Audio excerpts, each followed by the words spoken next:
Hi guys, সন্ধ্যার সময় আমরা ঈদগাহ মাঠে দাঁড়িয়েছিলাম এমনি 3 বন্ধু। তো দাঁড়িয়ে থেকে থেকে হঠাৎ প্ল্যান হলো যে চলো চা খেতে যাব। তো না বলতেই আমরা বেরিয়েও পড়লাম 3 বন্ধু একসঙ্গে।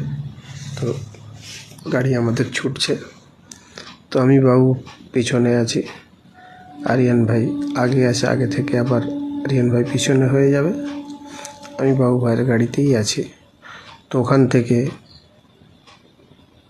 আবার আমি আরিয়ানের বাইকে চলে যাব বাবু ভাইকে ক্যাপচার করতে। বাবু ভাইকে ক্যাপচার করেও নিয়েছি। তো আরিয়ান ভাইয়ের বাইকে আমি আছি। তো আবার আমাদের ক্যাপচারে নিয়ে আসার জন্য বাবু ভাই আবার মোবাইলটা নেবে আমাদেরকে ক্যাপচারে আনার জন্য। তো আমরা আবার ক্যাপচারে এসে গেলাম। তোমাদের গাড়ি ছুটছে হালকা গতিতে। তো আমরা আগেটা গিয়ে সদ্যপাড়ার কাছাকাছি গিয়ে ওখানটা একটু জ্যামে পড়ে যাব।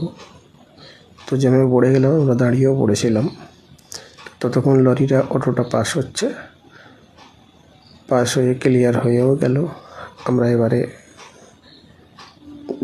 গাড়িটা গতিটা একটু বাড়িয়ে দেব এই গাড়িটা পাস হয়ে যাওয়ার পরেই। বাবু ভাই তখন কিছু বলতে চাইছিল, তো কথাটা এখন পাবলিক প্লেসে বলা যাবে না। তো যাই হোক, এমন একটা কথা ওটা পাবলিক প্লেসে বলাটা ঠিক হবে না, কোনো একটা জায়গাকে উদ্দেশ্য করে বলছিল। তো যাই হোক, ওখান থেকে বাবু ভাই একটু গাড়িটা স্পিড নেবে। তো চায়ের দোকানের কাছাকাছি আমরা এসেও গেছি। তো সদ্যপাড়াটা পুরো ক্রস করে নিলাম।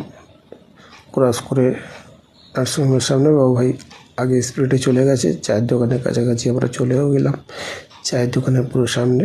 তো চিকেন এক্সপ্রেস যে চায়ের দোকান আছে, চিকেন এক্সপ্রেসের সামনে যে চায়ের দোকান আছে, ওই চায়ের দোকানটা গেছে।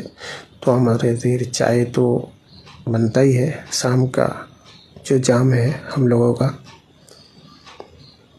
আরিয়ান ভাই টেস্ট করছে, আমি টেস্ট করলাম। এবারে বাবু ভাই টেস্ট করবে।